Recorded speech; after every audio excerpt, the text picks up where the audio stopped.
வாய்க்காலில் தண்ணி போகுது.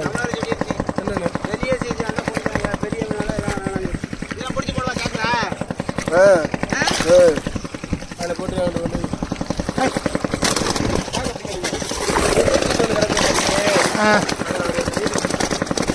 போடு போடு போடு பிடிச்சி போட்டு தந்துறாங்க.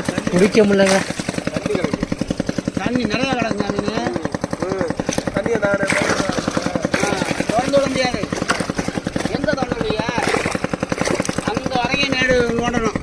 இதான் பெரிய சீசனா? சின்ன சீசன் அது. ஓ, தொடக்கம் போவாத தண்ணி தான் அங்கே வரைக்கும் கிடக்கு. சொன்னா கேட்க மாட்டேன். இதுதான் பெருசு.